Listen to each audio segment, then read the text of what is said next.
성탄절 예배 오신 여러분을 진심으로 환영합니다. 여러 가지 국가적으로 또 우리 삶에 어려운 일들이 많이 있지만 여전히 그래도 성탄절은 감사하고 행복하고 축복된 날인 줄로 믿습니다. 가정에서 온라인 예배 드리지만 여러분 모두 가정마다 성탄의 은총이 충만하시기를 주님의 이름으로 축복합니다. 우리 가족들 간에 서로 인사합시다. 성탄의 은총이 충만하기를 축복합니다.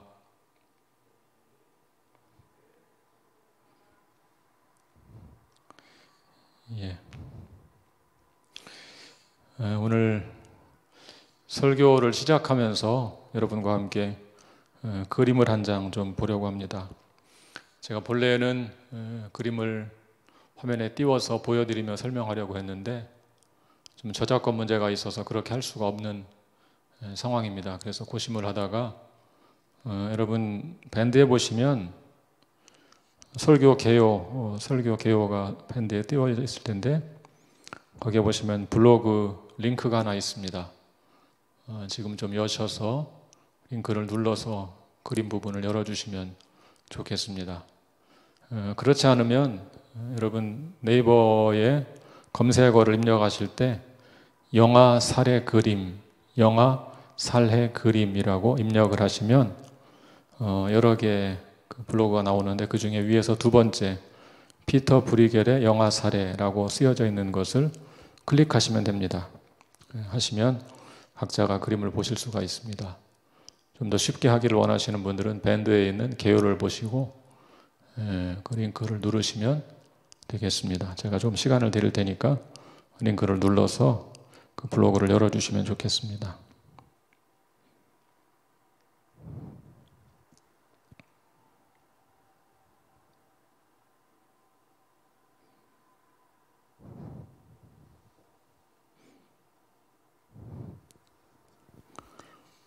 그림을 찾으셨나요? 그 블로그에 여러 그림이 나오고 설명이 함께 나오는데 설명은 지나가고요. 위쪽에 있는 첫 번째 그림을 한번 여러분 열어서 보시기를 바랍니다. 피터 브리겔이 그린 영화살해 진품입니다 라고 밑에 설명이 써 있죠. 이 그림을 좀 설명해 드리도록 그렇게 하겠습니다.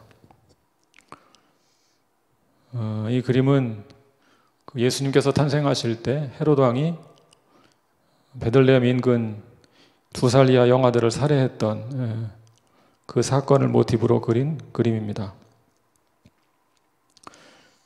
그런데 이 그림에 좀 독특한 것이 한 가지가 있습니다. 주변에 있는 집이나 이런 건물들을 보시면 헤롯 왕 때 이스라엘 지역의 건물들이 아닙니다. 당시 이 작가가 살던 동네 그림입니다. 네덜란드령이었던 것으로 그렇게 알려져 있습니다. 또 한 가지 독특한 것은 그 군인들을 보시면 말을 탄 군인들을 보시면 붉은색 군복을 입고 있는 것을 볼 수 있습니다. 붉은색 군복. 그 붉은색 군복은 스페인 군대를 상징하는 것입니다. 이 작가는 피터 브리겔이라는 작가는 헤롯 왕 때 영화살해 사건을 모티브로 삼았지만 실제로는 스페인 군대의 대량 학살 사건을 고발하고 있는 그런 작품이라고 볼 수 있습니다. 그 당시 스페인 군대가 독일 용병들과 함께 쳐들어와서 수많은 사람들을 학살했던 일이 있었습니다. 그 당시 가톨릭과 개신교의 갈등이 심했었는데 가톨릭을 신봉하는 스페인 군대가 개신교를 믿는 지역을 침략해서 대량 학살을 저질렀던 그런 사건을 배경으로 담고 있습니다. 그 사건을 고발하기 위해서 헤롯 왕의 군대가 입었던 갑옷이 아니라 군복이 아니라 스페인 군대의 군복을 상징하는 붉은색으로 칠해서 항의하는 그런 그림이라고 볼 수 있습니다. 그런데 세월이 좀 흐른 뒤에 한 10년 정도 흐른 뒤에 이 그림을 스페인 국왕이 손에 넣게 되었습니다. 물론 그때 그 침략했던 국왕보다는 후임 국왕인데 이 그림을 손에 넣고 그림을 보니까 자기들을 비난하는 그림이란 말이죠.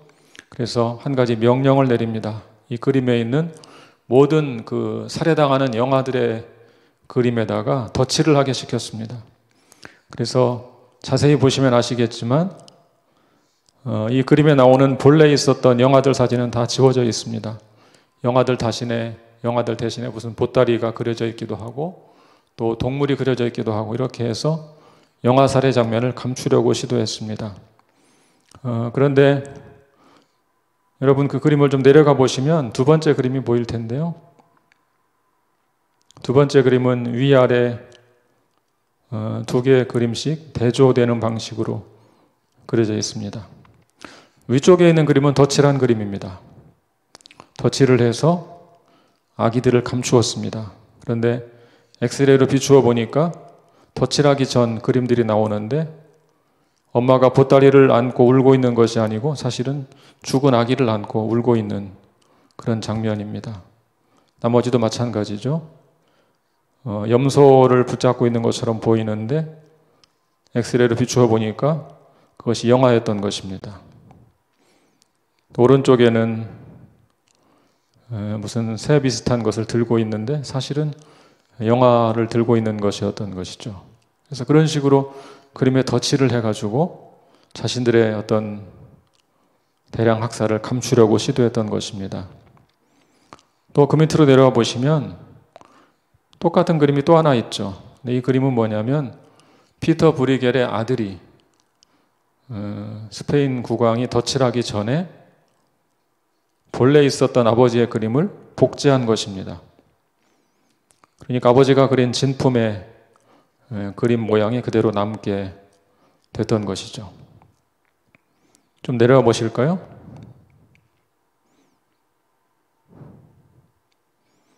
좀 내려와 보시면 또 네 번째 그림이 있습니다. 그림을 잘 보시면 왼쪽 편에 있는 그림이 덧칠한 그림인데 염소를 끌고 가고 있는 것처럼 묘사가 되어 있습니다.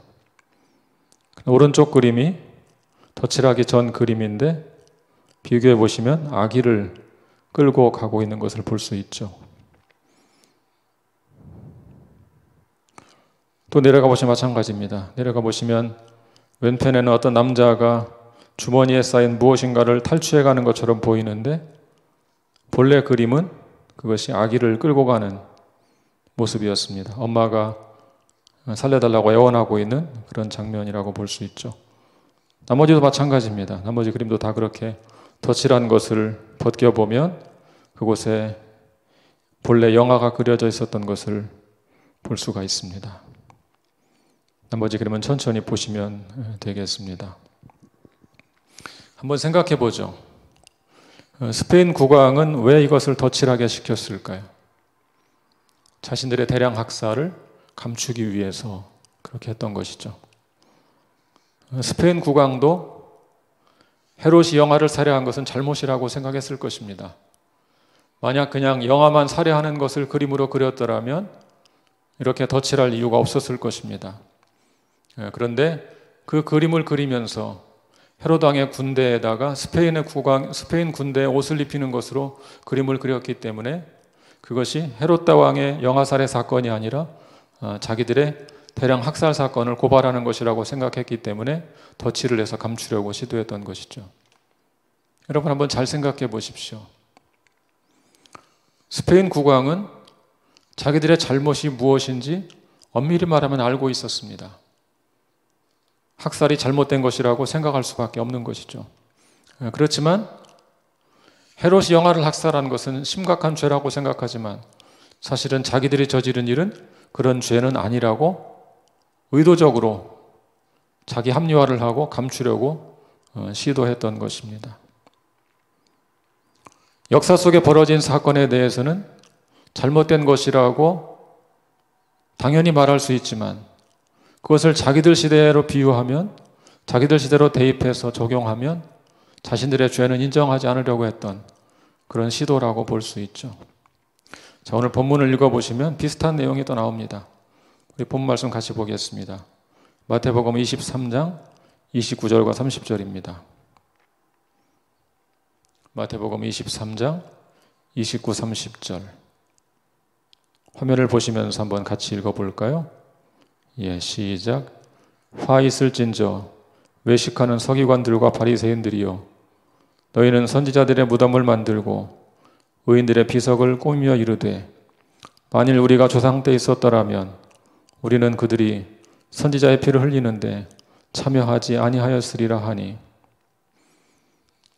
여러분, 당시 서기관들과 바리새인들의 문제점이 무엇일까요? 그들은 조상들의 무덤을 만들고 비석을 만들었습니다. 선지자의 무덤을 만들고 의인들의 비석을 만들었습니다. 억울하게 죽은 선지자들, 의인들, 그들의 명예를 살리고 기념하는 일을 잘 감당했던 것이죠. 그러면서 조상들을 탓했습니다. 우리가 그때 살아있었다면 선지자를 죽이는데 동참하지는 않았을 텐데.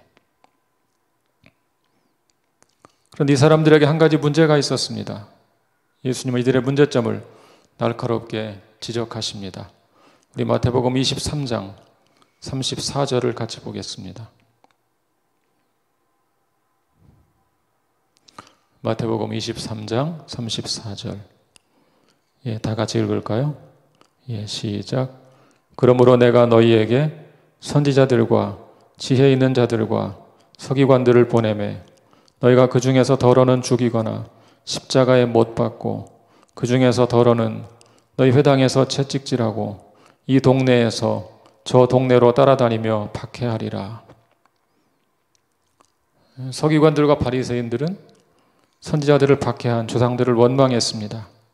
우리가 그때 살았더라면 그렇게 박해하지는 않았을 것이라고 말했습니다.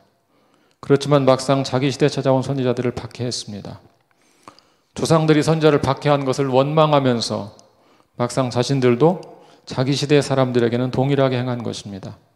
아니, 그들은 사실 조상들보다 더 했죠. 왜 그렇습니까? 이들은 선지자가 아니라 메시아를 박해하고 결국은 나중에 십자가에 못 박아 죽여버렸습니다. 여러분, 이 사람들의 모습을 통해서 우리가 얻을 수 있는 교훈이 무엇일까요? 사람은 대체로 자신을 제대로 보지 못합니다. 서기관과 바리새인들은 조상들의 허물은 보면서도 자기 눈에 있는 들보는 보지 못했습니다. 선지자를 박해한 조상들을 탓하면서 자신들은 메시아를 박해했습니다. 그런데 여러분, 사실은 우리도 마찬가지입니다. 이 서기관들과 바리새인들을 현대의 성탄절을 보내는 우리에게 적용한다면 어떻게 될까요? 오늘 우리 시대 그리스도인들은 2000년 전에 탄생하신 아기 예수님을 기념하면서 성탄절을 보냅니다. 2000년 전에 탄생하신 예수님을 기념하는 것은 결코 잘못된 것이 아닙니다. 기념하고 기억해야 합니다. 그러나 그것에만 그쳐서는 안 될 것입니다. 옛날에 있었던 예수님의 탄생 사건을 기리는 것만으로 충분하지 않습니다. 한 걸음 더 나아가서 그 예수께서 오늘 우리에게 주는 메시지가 무엇인가, 그 메시지에 귀를 기울여야 합니다. 우리 마태복음 10장 40절부터 42절을 같이 읽어보겠습니다. 마태복음 10장 40절부터 42절. 화면을 보시면서 우리 같이 읽겠습니다. 시작. 너희를 영접하는 자는 나를 영접하는 것이요 나를 영접하는 자는 나를 보내신 이를 영접하는 것이니라. 선지자의 이름으로 선지자를 영접하는 자는 선지자의 상을 받을 것이요 의인의 이름으로 의인을 영접하는 자는 의인의 상을 받을 것이요 또 누구든지 제자의 이름으로 이 작은 자 중 하나에게 냉수 한 그릇이라도 주는 자는 내가 진실로 너희에게 이르노니 그 사람이 결단코 상을 잃지 아니하리라 하시니라. 어떻게 성탄절을 보내면 좋을까요? 성탄절을 보내는 가장 좋은 방법은 예수님을 영접하고 환대하는 것입니다. 그럼 지금 우리는 어떻게 예수님을 환대할 수 있을까요? 제가 미국에서 유학할 때 바다낚시를 즐겨 했습니다. 제가 유학하던 그 도시가 바닷가였습니다. 1시간만 가면 멕시코만을 만날 수가 있었습니다. 세계 3대 어장이라고 불리는 물반 고기반 그런 곳입니다. 아주 쉽습니다. 고기가 너무 많기 때문에 아무 때나 잡을 수가 있습니다. 바다 낚시를 가서 고기를 낚으면 집으로 가져와서 다듬어서 매운탕을 끓여서 주변 친구들을 불러서 같이 교제하고 그런 시간을 가졌습니다. 저와 가까이 지내던 같은 유학생들이 제가 끓여주는 매운탕을 매우 좋아했습니다. 어느 날 그렇게 매운탕을 끓여 먹다가 문득 그런 생각이 들었습니다. 예수님께서 오시면 얼마나 좋을까? 예수님을 모시고 우리 집에 오시게 해서 매운탕을 끓이면 어떨까? 함께 매운탕을 먹으면 좋을 텐데 그렇게 주님을 대접했으면 좋겠다. 그런 마음이 정말 들었어요. 그냥 장난으로 들은 것이 아니고 정말 내가 그렇게 하고 싶은 마음이 들었어요. 갈릴리 호수의 물고기보다 훨씬 맛있을 텐데 그런 생각도 했었고요. 제가 제 주변의 친구들이나 유학생들을 불러서 대접하는 것도 기쁘고 즐거운데 주님께서 오신다면 얼마나 즐겁고 행복할까 그런 생각을 했습니다. 그런 생각을 하면서 잠시 묵상하고 생각하는데 주님께서 그런 마음을 주셨습니다. 지금 네 주변에 있는 사람들 그들을 불러서 함께 대접하고 그들을 환대하는 것이 바로 나를 환대하는 거야. 주님께서 그렇게 제 마음에 그런 생각을 주셨습니다. 여러분, 오늘 우리는 주님을 환대한다고 말하지만 실제로 물리적으로 환대할 수는 없습니다. 우리가 마음으로 모시고 마음으로 환대할 수는 있지만 실제로 그분께 맛있는 걸 대접하고 좋은 집으로 모시고 그렇게 할 수는 없습니다. 그런데 오늘 말씀은 지극히 작은 자를 영접하는 것이 곧 주님을 영접하는 것이라고 말씀하고 있습니다. 여러분, 성탄절에는 낮은 자들을 생각하시기 바랍니다. 낮은 자, 소외된 자를 환대하는 것이 바로 예수님을 영접하고 예수님을 환대하는 것입니다. 올해 성탄과 연말에도 여러분 주변에 어려운 이웃을 돌아보십시오. 성탄 절기연금으로 북한에 양말을 보내는 일에도 참여하십시오. 그리고 그것에 그치지 말고 여러분 주변의 이웃을 돌아보고 작은 사랑을 베푸시기를 바랍니다. 2000년 전에 오신 아기 예수를 기념하는 것으로 그치지 말고 우리 시대 예수를 지극히 작은 자를 영접하는 여러분 모두가 되시기를 주님의 이름으로 간절히 축원합니다. 함께 기도하겠습니다.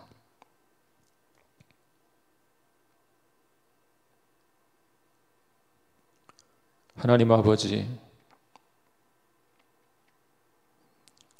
성탄절에 함께 모여서 주님을 예배하지 못하고 저희가 각 가정에서 비대면으로 예배를 드리고 있습니다.